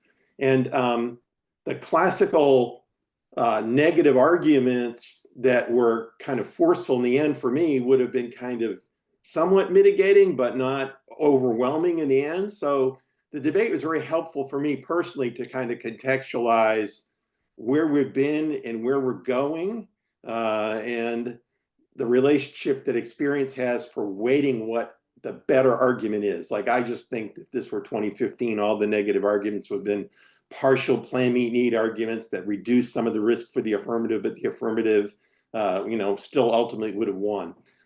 Which then caused me to think about, the resolution says US government. And, maybe when you're constructing your next debate, think about from this particular debate, the agency, the executive branch being able to corrupt anything. So maybe you want to pick an agent that's part of the US government that's the Supreme Court and have them overturn Sullivan or something that will give you the ability to avoid all these kind of Trump-based arguments that are kind of a swamp that you get trapped in the end that, in a different time would have been thoroughly dismissed. I think that the climate debate was interesting because you get to see the affirmative argument about how it would be lied to, but the negative is making the counter argument on the FCC balancing thing that, you'd have to report that climate might not be true in any story, for instance. So on each different issue, maybe both teams kind of saying, here's our interpretation, here's their interpretation, here's why ours is superior would have been helpful to crystallize things for me a little bit. But it was a really enjoyable debate. I thoroughly found this to be a great way to spend the morning. Both teams should be happy with their performance in the debate because I don't think, people say there aren't any winners and losers and there are trophies, but these experiences are ones that you'll travel with for years rather than the particular moment of winning and losing the debate. And thank you all for this and have a good day.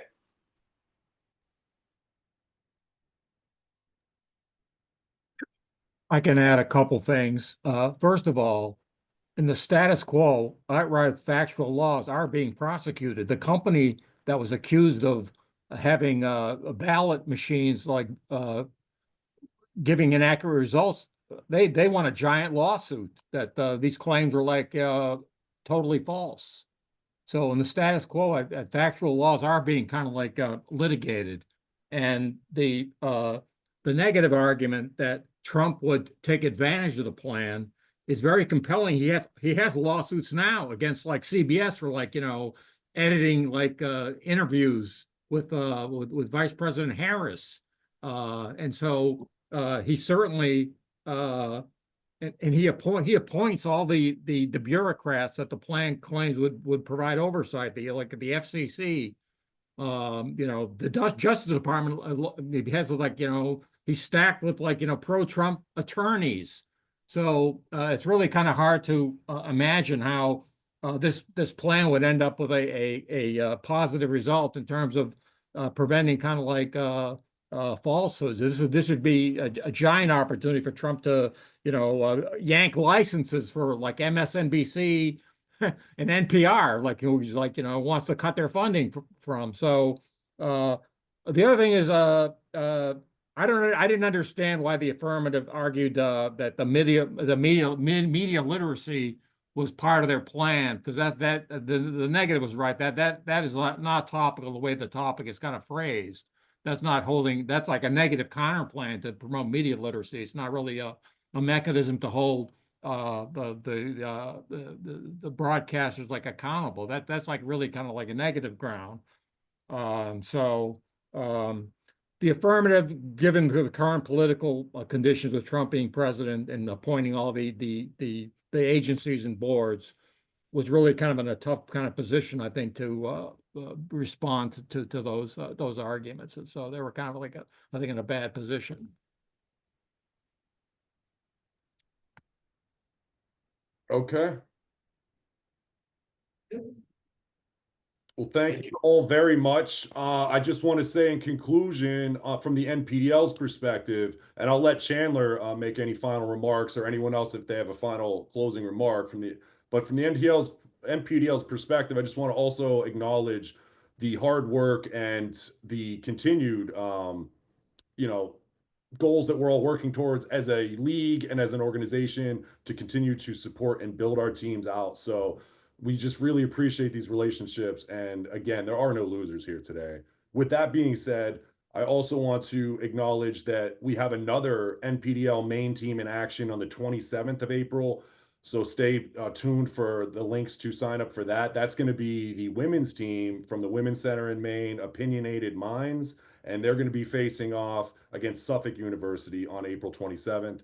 And then our Trip Rebrovic coached international NPDL team from a Finland prison will be debating to close out our season, probably also at the end of April. So stay tuned for those last two NPDL events of the spring season. And thank you for always supporting our amazing students and our mission to decarcerate minds across this world.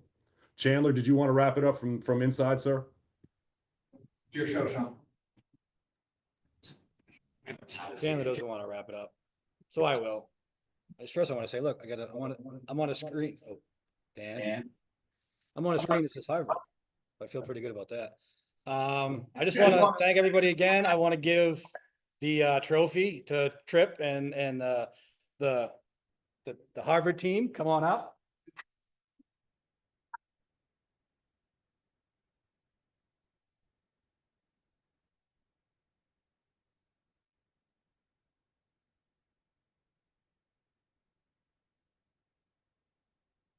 And yeah, I think that's it. I just want to again thank everybody. This was amazing. Again, I liked what the judge said. This is a great way to spend a Sunday morning.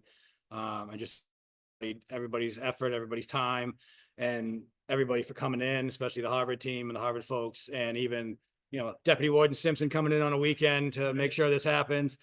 And yeah, again, thank you, Daniel, the NPA, everybody at NPDL, all the judges, everybody out there watching. Have a great rest of your Sunday. Thanks again.